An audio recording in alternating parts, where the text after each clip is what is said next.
जय श्री श्याम दोस्तों। आस्तिक कहानियों में आपका स्वागत है।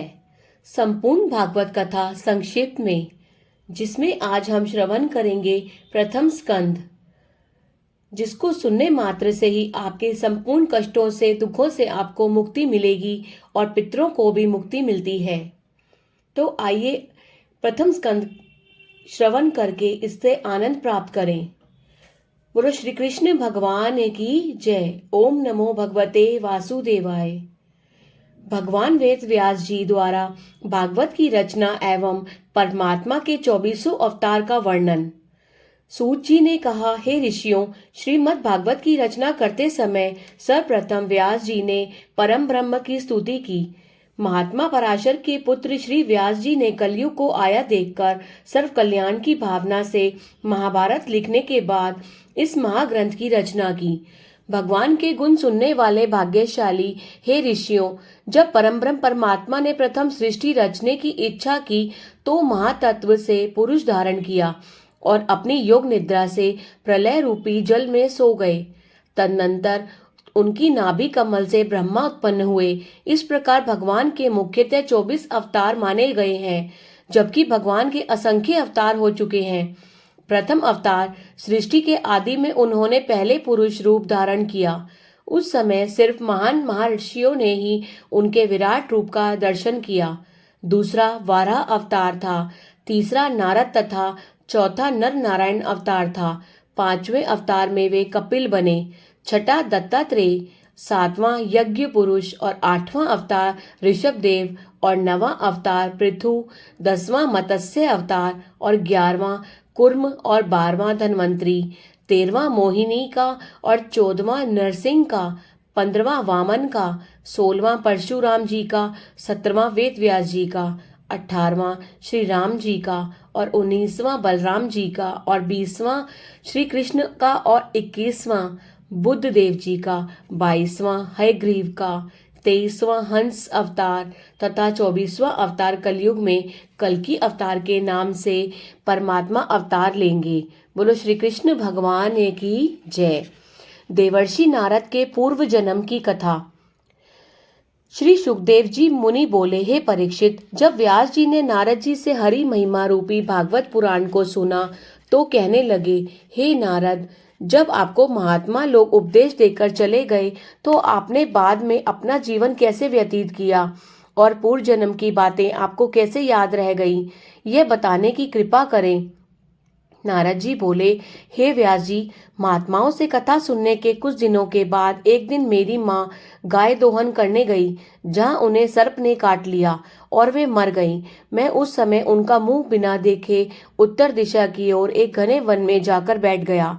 तभी आकाशवाणी हुई, हे वत्स, तुम संतजनों की कृपा सेवा करो, तभी इस शरीर को त्याग कर पार्षद बनोगे और तुम्हें सभी जन्मों की बातें याद रहेंगी। आकाशवाणी सुनकर मैं संतों में विचरण करता रहा और मेरा वह शरीर छूट गया। कल्पांत में जब नारायण शयन कर रहे थे तो उनकी सांस के साथ मैं उनके उदर में प्रवेश कर गया। योग निद्रा से जागकर जब भगवान ने मारीच आदि ऋषियों को उत्पन्न किया तो मैं उनके प्राणों से उत्पन्न हुआ और संसार में विचरण करने लगा। भगवान की कृपा से मुझे हर स्थान पर जाने की शक्ति प्राप्त हुई। नारद जी इस प्रकार व्यास जी से कहकर वीणा बजाते हुए, हरि गुण गाते हुए वहां से अपने लोक को चले गए। बोलो श्री कृष्ण भगवान की जय। श्री कृष्ण द्वारा उत्तरा के गर्भ की रक्षा और परीक्षित जी का जन्म। शौनक जी ने पूछा, हे सूत जी, जब नारद जी व्यास जी से बातचीत कर चले गए तब व्यास जी ने क्या किया, इस वृतांत को कृपया करके अवश्य सुनाएं। सूत जी बोले, हे शौनक, तत्पश्चात व्यास जी ब्रह्मा नदी के तट पर बैठकर ध्यान में भगवान का दर्शन कर श्रीमद् भागवत पुराण को लिखने बैठ गए। उन्होंने सुखदेव जी को पढ़ाया। इस कथा का प्रारंभ परीक्षित के जन्म से होता है। उस समय महाभारत के सृष्टि संहार रूपी महायुद्ध में भीम ने अपनी गदा से दुर्योधन की जांघें तोड़ डाली थी। उससे दुखित अश्वत्थामा ने सोते हुए द्रौपदी के 5 पुत्रों को मार डाला। द्रौपदी को दुखी देखकर भीम अश्वत्थामा को मारने की प्रतिज्ञा कर चले गए और अश्वत्थामा को ढूंढ लिया। उस समय अर्जुन श्री कृष्ण के साथ अस्त्रों से युक्त हो वहां आ गए। दोनों ओर से भयंकर संग्राम हो, बीच में ब्रह्मास्त्र का प्रयोग हुआ। अश्वत्थामा का चलाया हुआ ब्रह्मास्त्र उत्तरा के गर्भ को खंडित करने चला। तभी भगवान श्री कृष्ण ने अपने सुदर्शन चक्र द्वारा उसके गर्भ की रक्षा की। गर्भ से महाराज परीक्षित का जन्म हुआ। उस समय महाराज युधिष्ठिर ने बहुत खुशियां मनाई और गऊ, स्वर्ण, हाथी, घोड़े, धन आदि ब्राह्मणों को खूब दान दिए। नामकरण संस्कार के समय ब्राह्मणों को खूब दान दिया। नामकरण संस्कार के समय ब्राह्मणों और ऋषियों ने बताया कि यह कुरुवंश में बहुत शक्तिशाली तथा उत्तम राजा होगा। अच्छे पालन पोषण के बाद परीक्षित धीरे धीरे बढ़ने लगे और कुछ ही दिनों में युवावस्था को धारण किए। बोलो श्री कृष्ण भगवान की जय। भीष्म का देवलोक गमन और श्री कृष्ण की द्वारिका यात्रा। सूत जी बोले, हे ऋषियों, यह उस समय की कथा है जिस समय महाभारत युद्ध समाप्त हो चुका था और भीष्म कुरुक्षेत्र में शरशैया पर पड़े थे। वहां पर सभी पांडवों के साथ श्री कृष्ण जी पहुंचे। भीष्म ने वहां सबका स्वागत करते हुए आंखों में आंसू भरकर पांडवों से बोले, पुत्र, तुम सब धर्म तथा श्री कृष्ण के आश्रय में निवास करो, मैं तुम्हारा कल्याण करूंगा। तत्पश्चात उत्तरायण आने पर धर्मात्मा भीष्म कृष्ण की स्तुति करते हुए युधिष्ठिर को धर्मोपदेश देकर अपने प्राण को त्याग दिए। युधिष्ठिर ने उनका अंतिम संस्कार किया। इसके बाद वे श्री कृष्ण तथा धृतराष्ट्र की आज्ञा प्रजा पालन में तत्पर हो गए। तत्पश्चात जब कृष्ण द्वारिका जाने लगे तब लोग विरह से दुखी हो गए। सभी पांडवों एवं पुरजनों ने मिलकर उनकी स्तुति की। भगवान मुस्कुराते हुए सबका अभिनंदन स्वीकार वहां से चल दिए। विशाल सेनाओं, रथों और उपहारों के साथ जब भगवान श्री कृष्ण द्वारिका में पहुंचे, उनके आगमन को सुनकर वहां के नर नारी बहुत प्रसन्न और विफल हो खुशी में खूब नाचने गाने लगे। उनकी पत्नियां अपने महलों से कामना सहित उन्हें देखने लगी। रथ से उतरकर वे पहले अपने माता पिता को प्रणाम करने लगे। आशीर्वाद देकर माता पिता ने उन्हें गोद में बिठा लिया। फिर वह प्रजा को सुखी करते हुए आनंद पूर्वक राजमहल में अपनी पत्नियों के साथ विहार करने लगे। बोलो श्री कृष्ण भगवान की जय। विदुर का उपदेश एवं धृतराष्ट्र, गांधारी और कुंती का हिमालय गमन। सूत जी बोले, हे ऋषियों, महाभारत के बाद विदुर जी तीर्थ यात्रा के लिए चले गए थे। कुछ दिन विचरण करने के बाद वे हस्तिनापुर आए। धर्मराज ने विदुर जी का आगमन सुन उनका स्वागत किया। विदुर जी ने प्रेम पूर्वक युधिष्ठिर को यात्रा का हाल सुनाया।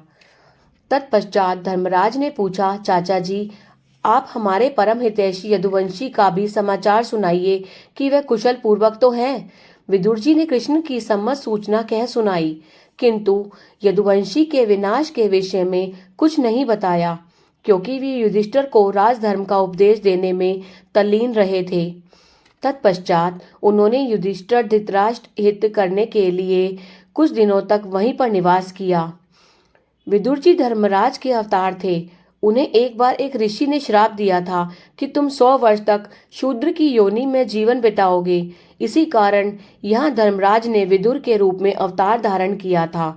अब उनके 100 वर्ष पूरे होने वाले थे और उन्होंने ये भी मन में विचार किया कि अब कलयुग आने वाला है और पांडवों का भी काल आने वाला है। इसलिए वे धृतराष्ट्र को समझाकर कहने लगे, हे भाई, अब कलयुग आने वाला है और पांडवों का काल भी निकट आ रहा है। इसलिए अब आपके लिए उचित है कि पाप से मुक्ति हेतु हिमालय पर चलकर परमात्मा को प्राप्त करो। विदुर जी की बात धृतराष्ट्र को समझ में आ गई और वह कुंती, गांधारी सहित रात में ही घर से निकलकर विदुर के साथ वन को चले गए। वन में जाकर इन तीनों ने घोर तपस्या आरंभ कर दी। तत्पश्चात कुछ दिनों में वन में दावानल भड़क उठा, जिनकी ज्वाला में तीनों तप में बैठे भगवान में लीन हो गए और परम पद मोक्ष को प्राप्त हो गए। बोलो श्री कृष्ण भगवान की जय। युधिष्ठिर का दुखद स्वप्न और अर्जुन की द्वारिका से वापसी। सूत जी बोले, युधिष्ठिर ने अर्जुन को भगवान कृष्ण का समाचार लाने के लिए द्वारिका भेजा। उनके गए हुए 7 मास व्यतीत हो गए थे। उन दिनों युधिष्ठिर बुरे बुरे स्वप्न और तरह तरह के उत्पात देख रहे थे, जिन आंसुगणों को देखने से ऐसा प्रतीत होता था कि अब भगवान की चरण पृथ्वी से उठ गए हैं। युधिष्ठिर इस प्रकार सोच ही रहे थे कि उसी समय वहां अर्जुन जी आ गए। उन्होंने आंखों में आंसू बहाते हुए युधिष्ठिर के चरणों में प्रणाम किया। उस समय युधिष्ठिर ने देखा कि अर्जुन का मुख कांतिहीन हो गया है, उनका शरीर कांप रहा है और आंखों से आंसू बह रहे हैं। ऐसी दशा अर्जुन की देखकर धर्मराज कांप उठे और दुखी होकर कहने लगे, हे भैया अर्जुन, तुम्हारा ये हाल कैसे हुआ? मुझे श्री कृष्ण की कुशल बताओ। अपने भाइयों सहित राजा उग्रसेन तो प्रसन्न हैं, भैया बलराम तथा अनिरुद्ध आदि यदुवंशियों का समाचार हमें जल्द ही सुनाओ। बोलो श्री कृष्ण भगवान की जय।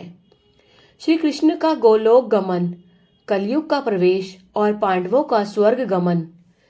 सूत जी बोले, धर्मराज के वचनों को सुनकर अर्जुन दुखी होकर कहने लगे कि हे पूज्य भ्राता, अब मैं भगवान से वंचित हो गया। अब हम सबको छोड़कर अपने लोक को चले गए। हे धर्मराज, उन्होंने समस्त विपदाओं से हमारी रक्षा की और जाते समय हमारे गांडीव की महाशक्ति, हमारा बल, पौरुष सब कुछ साथ ले गए। हम इतने अभागे हो गए कि उनकी रानियों का भीलों से रक्षा भी नहीं कर पाए। उन्होंने हमसे उन सबको राह में छीन लिया। समस्त यदुवंशियों का संहार हो गया। वो सभी आपस में ही लड़ लड़कर परम गति को प्राप्त हो गए। हे महाराज, ये सब उन्हीं की लीला है। परमेश्वर ने भूमि का भार उतारकर स्वयं अपने लोक को पलायन कर गए। अब यदुवंशियों के नाम पर 2-4 ही शेष रह गए हैं और मैं अनिरुद्ध पुत्र ब्रज को लेकर यहाँ आपके पास आया हूँ। इस प्रकार यदुवंशियों का संहार और श्री कृष्ण का गोलोक गमन की बातें सुनकर युधिष्ठिर बहुत दुखी हुए। उन्होंने कलयुग का प्रवेश समय देखकर भाइयों में विचार विमर्श किया और अभिमन्यु सुत परीक्षित को हस्तिनापुर के राज्य सिंहासन पर बिठाकर मथुरा का राज्य श्री कृष्ण के पोते ब्रज को सौंपकर पांचों भाई द्रौपदी, भीम, अर्जुन, नकुल और सहदेव तो राहों में चलते हुए हिमालय में गल कर स्वर्ग को चले गए। परंतु धर्मराज युधिष्ठिर देह सहित अब परम धाम को पहुंचे।